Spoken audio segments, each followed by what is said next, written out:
Sebelum melanjutkan, jangan lupa subscribe dulu, terima kasih. Chapter 600 Hubungan yang Ramah. Asteris R, asteris R, asteris. Intensitas pertempuran yang kacau meningkat, diikuti oleh teriakan yang lebih memilukan. Tyrant dan Zuoling Er sama-sama manusia gila yang ganas, Raja Tempur kelas 9 tidak cukup untuk menjadi lawan mereka. Big Yellow juga menakutkan, seolah-olah tongkat pengaduk kotoran sedang mengaduk kotoran yang membandel di toilet portabel, membuat semua orang jungkir balik, Raja Tempur kelas 8 yang tidak tahan serangannya dan terkoyak oleh serangan itu.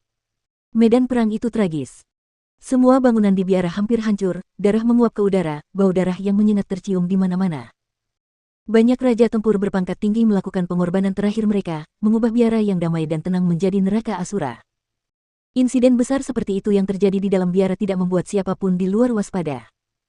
Tidak ada suara yang bisa keluar dari sana karena Kong Yan telah menyegel seluruh area spasial di biara. Bahkan jika mantra yang diucapkan dapat mengguncang langit di atas dan bumi di bawah, tidak ada seorang pun dari luar yang dapat merasakannya. Dalam pertempuran sengit ini, kedua belah pihak menderita luka-luka dan korban, terutama keluarga Kong, tetapi hanya beberapa anggota keluarga Zuo yang menderita luka-luka. Keluarga Kong telah kehilangan lebih dari separuh kelompok mereka tidak lama setelah pertempuran dimulai. Mereka yang masih hidup ketakutan setengah mati, semangat juang mereka telah turun hingga hampir nol, sementara keluarga Zuo, di sisi lain, baru saja memulai. Begitulah yang lazim terjadi di medan perang, pasukan menjadi begitu ganas ketika semangat juang tersulut. Adapun pertarungan yang terjadi antara dua orang terkuat, Kong Yan ditekan ke tanah dan dipukul oleh Jiang Chen. Salah satu lengannya patah dan terlepas dari tubuhnya, darah membasahi pakaiannya dalam situasi yang tidak berdaya.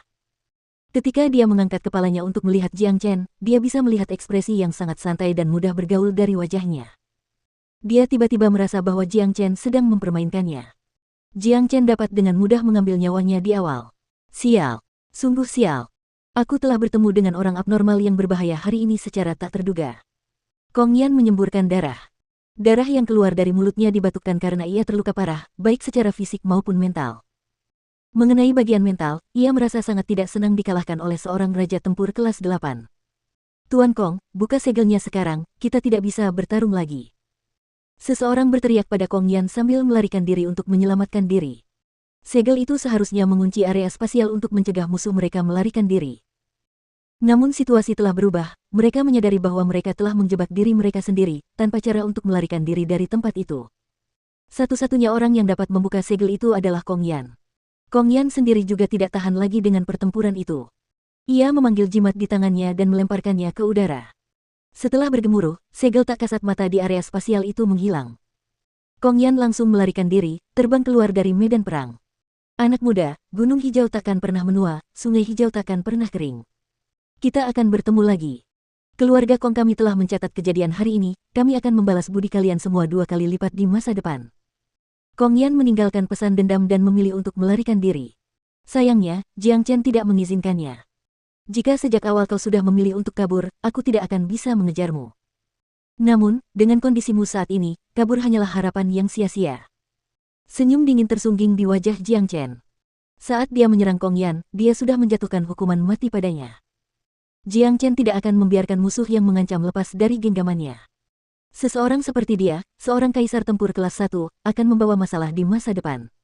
Asteris Kong, asteris. Jiang Chen menebas dengan pedang suci surgawi miliknya. Pedang panjang itu berubah menjadi pelangi panjang, menebas area dimensi dan mendarat di punggung Kong Yan. Tidak. Kong Yan merasa nyawanya terancam oleh pedang itu. Pedang itu terlalu cepat dan kuat. Ki yang dilepaskan dari pedang itu telah membungkus seluruh tubuhnya, menghilangkan semua kemungkinan untuk melarikan diri. Apa? Kong Yan sudah mati, kita harus melarikan diri sekarang. Pria itu terlalu kuat. Rencana kita gagal. Ayo kita lari menyelamatkan diri. Meninggalnya Kong Yan merupakan pukulan telak bagi semangat juang keluarga Kong. Dari para pejuang, mereka telah berubah menjadi burung-burung pemalu yang terbang ke segala arah. Bunuh mereka semua. Jangan biarkan satu pun lolos. Zuoling Er memberi perintah, dan mengejar salah satu dari mereka dengan kecepatan kilat sambil mengayunkan tinjunya ke udara, menghancurkan kepalanya. Musuh-musuh itu adalah Raja Tempur tingkat tinggi. Meskipun mereka tidak dapat melawan mereka lagi, mereka masih memiliki kemampuan untuk melarikan diri. Meskipun keluarga Zuo dan Tyrant dengan panik membunuh sebanyak mungkin dari mereka, beberapa dari mereka berhasil melarikan diri.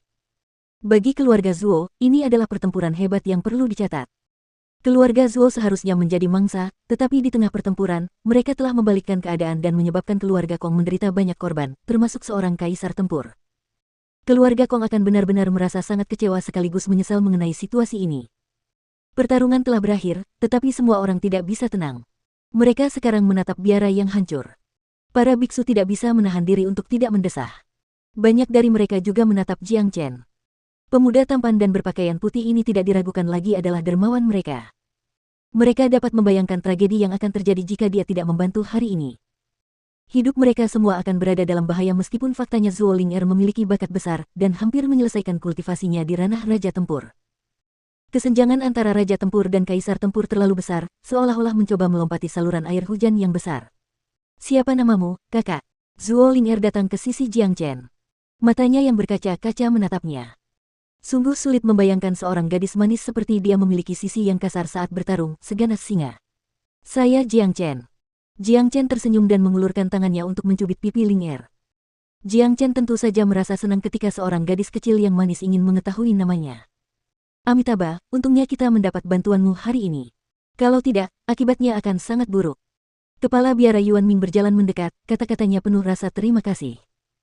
Ia merasa sangat beruntung telah mengundang ketiga tamu ini ke biara dan menyuruh mereka menginap semalam. Jika sebaliknya, keluarga Zuo akan menanggung kerugian besar. Rupanya, keluarga Zuo beruntung kali ini. Jiang Chen. Nama ini agak familiar. Seorang tetua keluarga Zuo mencoba mengingat di mana dia pernah mendengar nama itu sebelumnya. Kaulah yang menyebabkan kekacauan di Provinsi Liang. Salah satu dari mereka mengingat identitasnya dan berseru ketika melihat anjing dan biksu kecil yang menakutkan di sampingnya. Tiba-tiba dia menyadari bahwa Tyrant bukanlah biksu biara. Dia mendengar bahwa Jiang Chen telah membunuh seorang kaisar tempur dari Istana Asura, yang sangat luar biasa. Ada juga seorang biksu dan seekor anjing yang selalu mengikutinya. Oleh karena itu, dia menemukan hubungan di antara mereka dan memastikan bahwa pemuda itu adalah Jiang Chen. "Sepertinya namaku terkenal, bahkan di Provinsi Yu." Jiang Chen tersenyum tenang, mengonfirmasikan identitasnya. "Wah, jadi Jiang Chen itu kamu, kakak. Aku sudah mendengar apa yang telah kamu lakukan di Provinsi Liang, itu sangat mengagumkan." Zuo Ling'er bersorak. Matanya menatap Jiang Chen dengan kagum, seolah-olah matanya berkedip seperti bintang. "Jadi, kamu adalah saudara Jiang Chen. Tidak heran kamu mampu membunuh seorang kaisar tempur. Jika bukan karena campur tanganmu hari ini, keluarga Zuo kita akan kehilangan segalanya. Ini adalah kebaikan yang besar bagi kami, terimalah rasa terima kasihku." Seorang tetua Raja Tempur kelas 9 dari keluarga Zuo berkata dengan sungguh-sungguh. Yang lain mengikuti tindakannya dan juga menunjukkan rasa terima kasih mereka kepada Jiang Chen. Situasi hari ini sangat berbahaya, mereka mencoba berpikir apa yang akan terjadi jika Jiang Chen tidak ada di sini, Zuo Ling'er mungkin terluka atau bahkan mati. Tidak seorang pun di keluarga Zuo yang dapat memikul tanggung jawab itu. Tidak perlu banyak sopan santun. Kakak laki-laki sekarang adalah salah satu dari kita. Zuo Ling'er sangat dewasa untuk usianya. Meskipun baru pertama kali bertemu Jiang Chen, dia tidak menganggapnya sebagai orang asing lagi dan sikapnya terhadapnya sangat lugas. Jiang Chen tidak dapat menahan tawa. Gadis kecil ini benar-benar memiliki sikap yang baik, dia langsung menyukainya. "Apakah kalian semua tidak tahu bagaimana cara berterima kasih atas bantuan seorang biksu terkemuka?" Tyrant tidak tahan lagi dengan situasi ini. Kontribusinya di medan perang tidaklah sedikit, tetapi semua orang mengalihkan perhatian mereka ke Jiang Chen, sama sekali mengabaikan kehadirannya. Ini adalah guru besar Tyrant, seorang biksu berpangkat tinggi yang datang dari benua barat. Dia adalah murid guru besar Ran Feng. Yuan Ming segera memperkenalkannya kepada Ling'er. Dia tidak akan berani menentang murid guru besar Ran Feng. "Apa? Murid dari guru besar Ran Feng?" Perhatian semua orang kini beralih ke Tyrant, termasuk Ling'er. Awalnya, mereka mengira biksu ini juga salah satu dari mereka di biara. Namun, baru setelah menyaksikan serangannya yang dahsyat, mereka tahu bahwa dia bersama Jiang Chen. Tetap saja, mereka tidak dapat membayangkan biksu ini memiliki hubungan dengan guru besar Ran Feng. Biara itu dibangun untuk memuja guru besar Ran Feng, sekarang setelah muridnya datang ke sini, Tyrant seharusnya menjadi tamu kehormatan mereka. Para anggota keluarga Zuo tercengang. Setelah beberapa saat yang dingin dan hening, Zuo Ling'er memecah keheningan dan mengundang Jiang Chen dan teman-temannya ke keluarga Zuo untuk menjadi tamu mereka di kota Yuanyang. "Nona, kurasa kita harus pergi sekarang. Aku khawatir pertempuran sengit di sini telah menyebar ke kota Yuanyang. Aku khawatir keluarga Kong akan bertindak." Seorang tetua keluarga Zuo mengingatkan. "Kakak, kamu dan aku cocok meskipun kita baru pertama kali bertemu. Kamu harus datang ke keluarga Zuo dan menjadi tamu kami." Ketika ayahku tahu tentang ini, dia akan sangat berterima kasih padamu. Dan, saudara biksu, kamu adalah murid guru besar Ran Feng, jika aku tidak bisa membawamu kembali ke keluarga Zuo, aku akan dimarahi habis-habisan. Nada bicara Zuo Ling'er agresif dan penuh tekad, membuat mereka kesulitan untuk menolak tawarannya. Namun, itu bukanlah bagian terpenting. Hal terpenting dalam hati Jiang Chen adalah masalah mengenai Sekte Nebula. Bahkan jika dia tidak diundang oleh Zuo Ling'er ke kota Yuanyang, dia akan tetap pergi ke sana. Dia tidak akan membiarkan kesempatan untuk bergabung dengan Sekte Nebula berlalu begitu saja. Baiklah, karena kamu yang bilang. Kalau aku tidak pergi, berarti aku tidak sopan.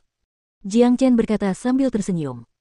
Dia sangat jelas bahwa begitu dia memasuki kota Yuanyang, dia akan terlibat dalam pertikaian antara keluarga Kong dan Zuo. Meskipun dia telah membunuh salah satu kaisar tempur keluarga Kong, itu bukanlah akhir dan mereka tidak akan membiarkannya begitu saja. Jadi, ini akan menjadi salah satu rintangannya yang belum terpecahkan di masa depan.